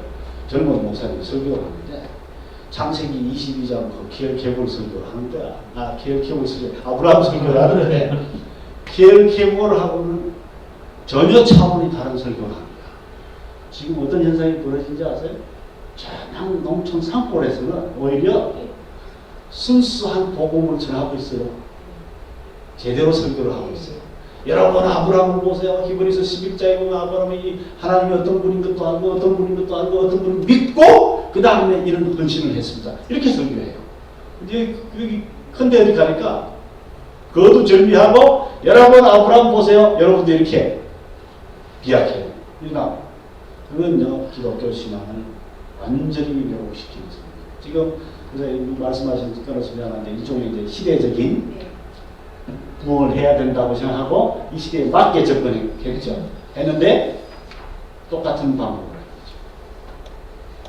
참 아주 심각하죠. 우리나라 제가 이렇게 뭐 상황이 여교를 많이 다니는 사람이 뭐 전쟁도 그렇고 뭐 이래가지고 여교를 많이 다니는 상황이 있었는데 그렇다면 도대체 지금 나는 어떻게 해야 될 것인가 나의 난제더라고요. 그 많은 것들을 주님 보여주신 이유가 처음에 왜 이렇게 한 교회를 오래 다니지 않고 이렇게 뜨겁다니나 이런 것들이 좀 슬픔이 있었습니다. 이것에 대해서 이제 워낙 이제 폭파적이니까 이것도 보여주시면서 나에게 어떤 통찰을 요구하시는 건 아닌가 이런 좀 생각이 좀 달라졌는데 할 일을 좀 찾으면 좋겠습니다. 여러 교회를 다닌 그 축복을 어떻게 지금 사용할 건지. 근데 이 세계관이 이제 어제 이렇게 얘기했던 식으로 그러니까 행동 뭐 이렇게 불교적, 유교적, 도교적 이런 것들의 영향들로 인해서 이 세계의 사상도 이렇게 교회 안에 있지만 그런 것들로 인해서 그걸 좀 더 발전시켜보자. 마음 잘 꺼냈는데 어제 중도적 사고방식하고 이 사고방식하고 어떤 차이와 어떤 그 공통점이 있는지 아시겠어요? 그거 아주 내가 꺼내려고 그러는데 아시겠어요? 자, 어제 공부한 중도적 사고방식하고 오늘 공부한 거하고 무슨 차이와 일치가 있습니까? 누가 이야기하고 정리해 보세요. 중도적 사고와 오늘 이 사고의 차이점. 자, 보자. 이렇게 표를 만들어 보세요. 중도주의와 지금 오늘 공부한 상대주의의 차이점을 봅시다. 진리관. 진리관에 있어서 중도주의는 뭐가 진리라고 했죠? 중용 혹은 또 뭘까요? 중정. 이 중립, 이게 중이 진리라고 했죠. 이거 무슨 말은 진리입니까? 상대적 진리관이죠. 그죠? 상대적 진리관이죠. 상대적 진리입니다. 오늘 우리 공부한 상대주의는 종합이라고 했죠. 종합이라고 했죠. 하나의 변성법적인 종합인데 이 종합적인 진리도 어떤 진리요? 상대적 진리. 똑같죠? 절대적 진리는 없다. 절대적 진리는 사라졌다. 절대적 진리는 더 이상 없다라는 결론입니다. 공통점이죠. 자, 그러면 방법론은 진리라는 방법론은 어제 중도주의에서 공부하면서 강조를 많이 안 했지만 방법은 직관이라고 했죠. 직관. 이성이 아니고 이성은 뭐라고요? 인간의 욕심과 욕망이 너무 민감해 꾀가 많아가지고 안 된다. 뭘로? 직관. 첫눈에 딱 필 오는 게 그게 진리를 아는 방법이다. 어떤 사람 딱 보고 첫눈에 딱 보고 저 사람 됐어 이렇게 안 됐어 이렇게. 오늘 배운 상대주의는 진리를 아는 방법이 해겔 같은 사람 뭘 믿으라고요? 이성만 믿어. 다른 걸 믿지 마라. 근데 갈수록 이게 지금 계골과 이렇게 내려올수록 뭐만 믿으라? 감정, 인간의 체험만 믿으라. 체험만 믿으라. feel. 이러니까 지금 뭐라고요? 독일 같은 데서 하브마스 같은 가람 이런 사람들 뭐라고? 다시 인간 이성을 복구하자. 지금 복구하자는 운동이 일어나고 있다. 여기 공통점이 뭐예요? 여기서 공통점은 지금 현재까지는 공통점이 뭐냐면 감각적이라는 게 감각적. 매우 감각적 진리. 감각적인 방법. 직관적 방법을 서양이나 동양이나 다 추구하고 있어요. 양쪽이 다 똑같아요. 제가 이 결론을 내려고 했습니다. 그러니까 동서양이 지금 사실은 똑같은 결론을 내려고 있어요. 저는 그래서 형작선이 이해가 돼요. 하버드에서 화교사 그 선임대가 이해하는 이유가 하버드에서 이 방법을 공부했거든. 이 상대주의적인 방법으로 공부를 했는데 성철 선생님이 와서 딱 이야기하는 건 똑같은 걸 이야기한다. 용어만 다르게 하죠. 제가 공부하고 내린 결론이 그겁니다. 동서양에 쓰고 있는 말은 전혀 달라요. 결론은 똑같은 겁니다. 그래서 서양 사람들이 동양한테 배워. 동양이 서양을. 지금 여러분들 동양 사람이잖아. 여러분이요 전부 서양 지식을 배워놓고요. 서양 지식하고 이거 뭐가 차이가 있는지 몰라요. 왜? 사실은 똑같은 걸 배웠거든. 근데 똑같은 공통점이 또 하나 있습니다. 이게 다 비성경적인 지금. 우리 심각한 지금 결론. 여러분 나름대로 이 결론을 좀 만들어 보세요. 저는 50년 동안 공부해서 깨달은 게 이 결론입니다. 아하. 그래서 토인비가 이런 말 했더라고. 20세기에 정말 아주 가장 드라마틱한 사건이 뭔가 하면 이 불교와 서양이 만난 거예요. 그런데 21세기에 가장 나는 아주 치명적인 사건이 뭐냐? 나 개인적으로 이렇게 생각해요. 이 동양의 중도주의와 서양의 상대주의가 지금 만났다. 만났는데 만나가지고 상승작용이 일어나. 서양에서요 요즘 얼마나 그 감각, 감정, 체험 이게 붐 뜨는지 아세요? 이게 동양적 직관을 배워보면 되죠. 그 다음에 우리는 서양의 이런 그 감각적인 체험, feel 이런 거 배우러 가고. 김용옥 박사가 하버드에서 크리에이티브 필링이라는 논문 써서 박사학위 받았어요. 여러분 농담하지 않습니다. 이게 다 지금 이렇게 얽히고 섞여 있어요. 이걸 이 문제를 저희들이 심사숙고하고요. 우리 기독교인들이 살아주기를 바라며 또 하나는 전도할 사람은 이런 사람들을 생각하고 전도를 해주시기를 부탁을 드립니다. 자, 혹시 또 다른 질문 있으세요? 또 다른 질문이나 다른 또 코멘트 하시고 싶은 분 누구시든지 질문이나 코멘트 자기 느낌 이야기하고 싶은 분.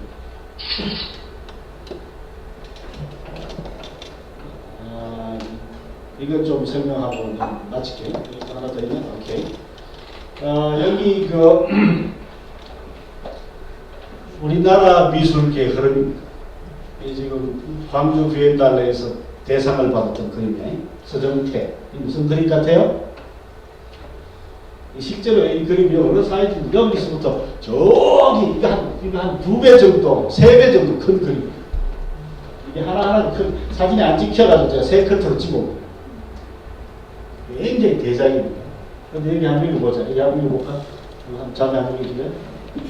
매우 상징성이 농후한 성적인 조상 문양들이 화면대로 제작되고 스며들어 있다. 꿈틀거리는 선, 올록볼록한 형태감, 솟아오르거나 부풀려진 것, 뾰족하게 솟아오는 것, 움푹 들어가거나 유선형의 형태를 지닌 것, 길다랗고 다발처럼 흐트러져 있거나 휘어진 그리고 미세하게 그을진 구불거리는 단선들과 촘촘히 찍힌 점들, 그 모든 형태감들은 철저하게 남녀의 생식기와 신체적 특성에서 감축되고 내만져지는 부분들이다. 이 서정태의 그림을 유홍준 박사가 우리 시대 최고의 그림이라고. 왜냐하면 이게 단청 백석을 사진이거든. 여기 봐. 빨간색. 그냥 옛날 절에 있는 빨간색이 아니야. 기가 막히게 깨끗한 빨간색이에요. 그 다음에 파란색. 이거 그냥 불 잠시 한번 내려줄래요? 그림이 좀 제대로 보이나? 이 빨간색 좀 보여요? 그 다음에 흰색. 이 우리가 단색, 청색, 백색 이걸 우리 한국의 색이라고 그래요. 이 단청 백색을 현대화시킨 최고의 걸작이라고 해요. 근데 이 작품의 주제, 소재는 어디까지 갔어요? 남자와 여자의 성기를 그린다. 우리 그림이 어디까지 가고 있는지 아세요? 이 우리나라 최고 작품이라고 해요. 최고. 그림 너무 오래 보면 좀 상상력이죠. 제가 이 그림을 보려고 학생들 데리고 광주까지 갔잖아요. 광주 가서 이제 그 도우미한테 설명을 해달라고 그랬어요. 그래서 도우미가 다른 건 다 설명하고 단청백석이 조화가 됐고요. 뭐 이거 뭘로 그리고 다 설명을 하는데 이 핵심 테마, 여기 나오는 이 테마에 대해서 이야기를 안 하는 거야. 그래서 내가 이상하다 싶고 도우미를 데리고 어떻게 하면 좋겠나 그랬더니 도우미가 도파를 사라. 그 도파 4만 원이고 5만 원짜리 그 책 있잖아. 그래서 그걸 사서 읽어보니까 박영택 씨, 큐레이터 박영택 씨가 비평을 해요. 이 박영택 씨는 이 서정태를 잘 알더라. 그 서정태의 그림이 점점 지금 야한 이런 세계를 점점 개발. 그때 내가 갔을 때 일본 관광객이 한 30명이 서가지고 나랑 같이 구경했어, 우리 학생들하고. 근데 이 도우미가 일본 관광객들에게 이 설명을 안 하는 거야. 핵심을 설명하는 거야. 일본 관광객들도 바보지. 색깔이 너무 이쁘다. 뭐 어떻게 이렇게 깨끗. 그것만 보고 오는 거야. 무슨 철학으로 이걸 그렸는지 그래서 참 여러분이 우리 기독 청년 여러분이 유일한 소망입니다. 물론 예수님이 제자 여러분이 소망. 그래서 우리 시대 문화, 아까 걸스 제너레이션 음악 이런 걸 듣고요. 비판하는 걸 또 올리고. 어제 그랬죠. 우리 방금 배웠잖아요. 제 아내한테서 성경을 무기로 비판할 건 비판하고 받아들일 건 받아들이고. 그죠? 이렇게 해서 새로운 음악도 만들어내고 또 우리가 이런 작업을 해야 돼요. 이게 시간이 오래 걸리지도 돼요. 그 다음에 이런 철학 아까 푸코 공부했죠? 이런 푸코를 오늘 공부했잖아. 근데 이게 한참 있으면 미술, 음악, 영화 하는 사람들에게 이게 영향을 미쳐요. 그 다음에 일반 문화, 대중문화에 영향을 미쳐요. 대중문화. 가수들, 드라마, 탤런트들 이런 사람들이 그걸 먼저 해요. 그리고 제일 꼬랑지에 따라가는 게 누군가? 예수 믿는 사람들, 이런 사람, 불교인들, 종교인들 이런 사람. 근데 우리가 이미 영향을 받고 있다면 이미 다 끝난 거지. 드라마 이미 다 드라마 다. 우리 교회 동성애자들 있으면요 이미 탤런트 배우, 영화 배우들 이미 잔뜩 있고 난 후에 나타나. 저희 라브리에 동성애자 한 명 오면 난 어떻게 생각하냐면 우리 사회에 10,000명의 동성애자가 생기면 우리 라브리 한 명 온다. 이래? 우리 라브리 몇 명 왔더니 한 줄 잡으면 10명쯤 왔다 갔거든요. 제 아내한테도 다 이야기 못한 게 많습니다. 제 아내도 아는 사람 중에 누가 동성애, 그래서 제 아내한테도 비밀이. 근데 10명 왔다 갔거든요. 10명쯤. 우리 사회에 동성애자들이 얼마쯤 있다고 제가 생각하는지 아세요? 적어도 글쎄 얼마나 갈까? 어? 10만 명은 훨씬 넘게 있어요. 100만 명도 훨씬 넘게. 여자 동성애자들 제가 여러 명 상담을 했어요. 여자 동성, 레스비언 여러 명 상담했어요. 자, 그렇지만 저는 소망을 갖습니다. 소망을 갖습니다. 기소망, 소망을 갖습니다. 이 기소망은 뭐 예수님 믿는 사람 같지는 않은데 거기 여러분 노트에 있나요? 한번 읽어봅시다. 기소망. 기소망. 같이 한번 읽어볼까요? 시작.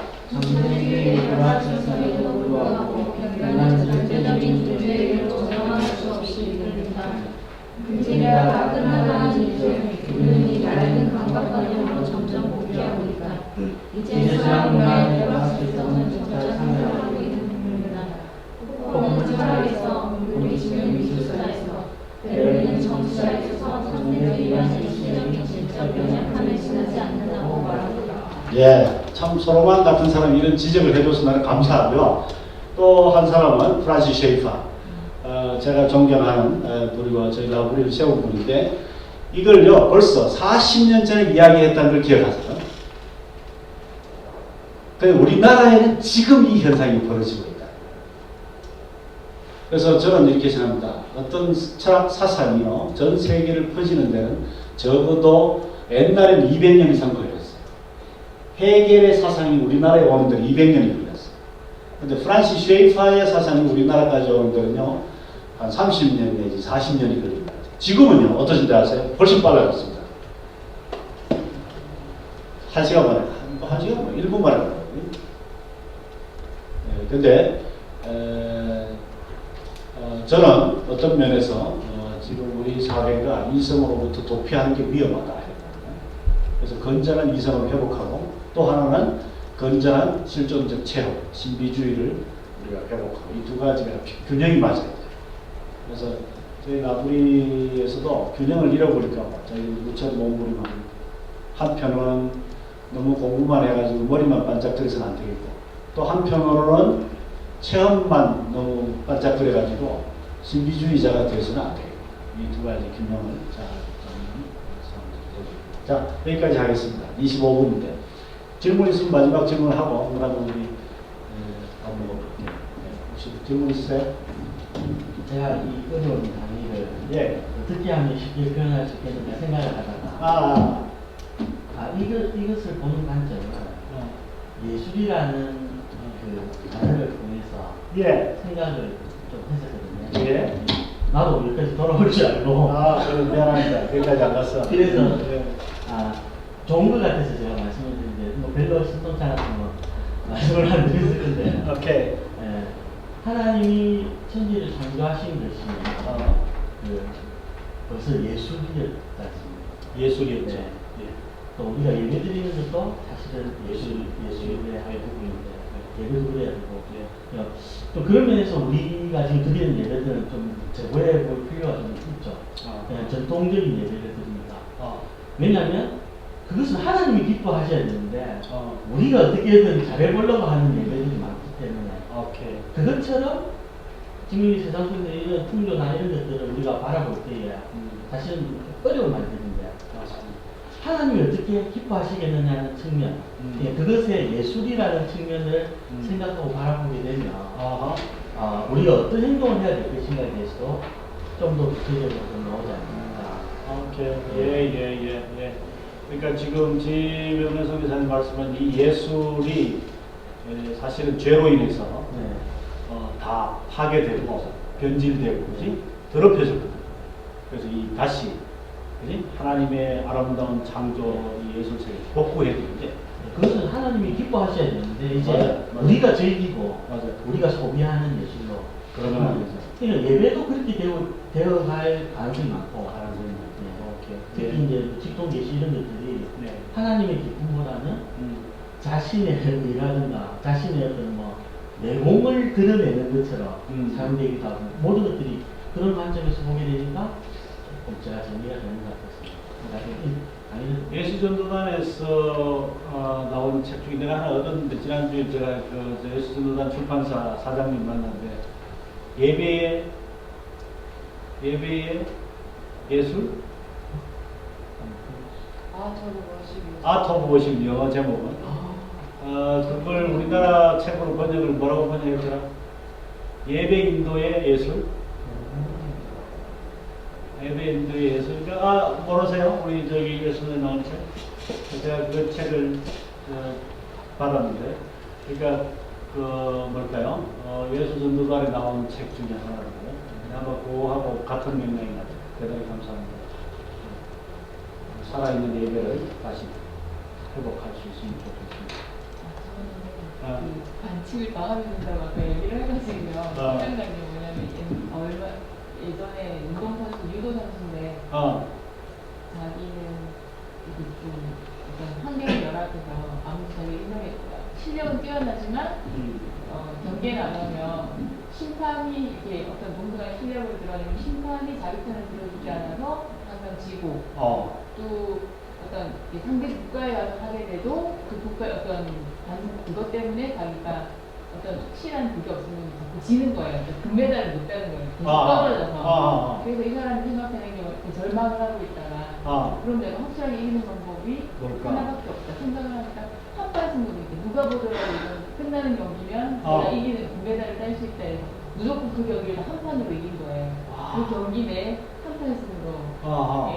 그러려면 이 사람이 얼마만큼의 훈련과 얼마만큼의 학습을 했어야만 한 판으로 이길 수 있는 거예요. 그래서 제가 이 사회를 살면서 우리가 확실하게 할 수 있는 거, 이 한 판승으로 이기는 거니까 누가 보더라도 명백하게 결론이 나는 방법, 그러니까 한 판으로 이기는 방법밖에 없다라는 생각을 했는데 그 생각을 하면서 그러려면 우리가 세상에 다 예수 믿지 않는 사람들은 그냥 자기가 재미를 쫓아서 아니면 자기가 하고 싶은 하나만 그냥 열심히 하면 그분의 어떤 독보적인 사람이 되어서 이렇게 뭔가를 딱 보여줄 수 있지만 우리는 그런 너무 많은 분야들을 봐야 되고 또 해야 되는 그런 일들이 생기는데 이렇다고 또 내가 세상에 살면서 그냥 단순하게 산다는 거 이거하고 또 어떻게 매치를 시켜야 돼? 이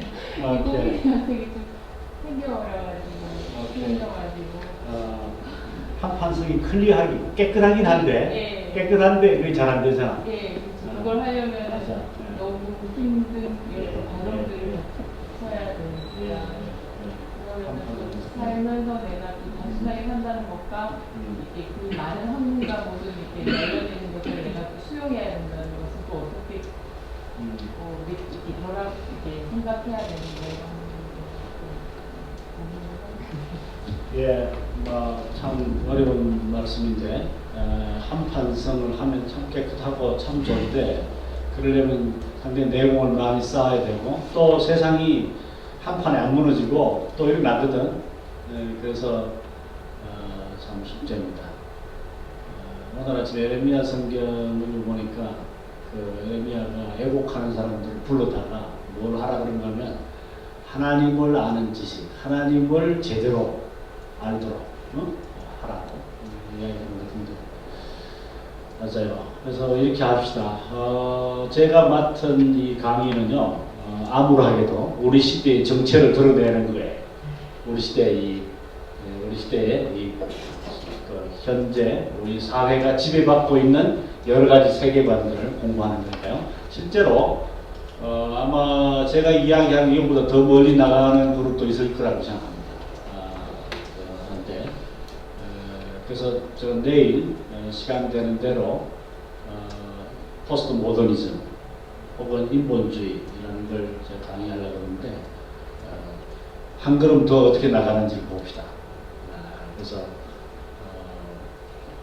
우리가 여기서 공부하고 있는 동안에 다른 사람들은요 또 다른 뭘까요? 또 바벨탑 돌을 또 올리고 있습니다.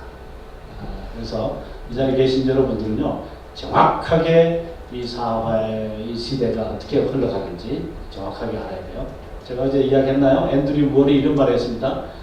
2단 중에 2단은 이 시대 조류라고 시대 사상이라고 이 시대 사상입니다. 그러니까 그걸 정확하게 아셔야 돼요. 오늘 2단 안 만났죠? 근데요 텔레비전 틀면 드라마 보면 우리 매일같이 2단을 만납니다. 그 2단은 뭔가 하면 우리 시대의 사상입니다. 시대 사상의 시대 조류라고 하죠. 자, 이 정도로 하고요. 오늘 오후에도 아주 의미 있고 아주 유익한 시간을 보내시기를 바라고요. 제가 한번 기도하고 마치겠습니다. 지금도 살아계신 하나님 아버지, 참 에레미야가 말했듯이 애곡하는 여자들을 초청해서 눈물을 흘리고 참 부르짖고 참 고통하고 하소연하고 통탄을 하고 가슴을 쥐어 뜯어야 되는 사실 이런 시대에 우리가 살고 있습니다.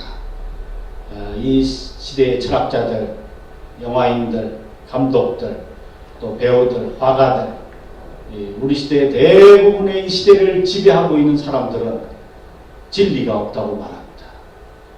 절대적인 진리가 없을 뿐만 아니라 이 시대는 객관적인 진리도 없고 또 합리적인 진리도 없고 모든 진리가 다 상대적이고 자기 개인적이고 체험적이고 아주 자기 필에만 와닿으면 진리라고 하는 아주 교만한 이런 진리의 세상에 살고 있습니다. 하나님 아버지 우리가 어떻게 할까요? 그래서 하나님도 없고 예수도 없고 성경 말씀에 참 진리도 없고 자기 좋을 대로 자기 생각이 가는 대로 자기 필이 느껴지는 대로 살아가는 이 시대 이 세계관 학교 우리 학생들과 간사님들은 이 시대 조류에 휩쓸려 살지 않고 이 반칙하는 놈들과 함께 어떻게 살 건지 고민하도록 해주시고 기도하도록 해주시고 우리 복선 선교사님이 말했듯이 한판 성으로 그냥 때려 눕히면 좋겠는데 이게 만만치가 않습니다. 저희들 내공을 잘 쌓도록 해주시고 하나님이 우리에게 어떤 기회를 주시든지 우리가 때를 놓치지 않고 이 전쟁, 이 게임을 승리로 이끌 수 있도록 도와주시옵소서. 주님께 모든 걸 맡깁니다.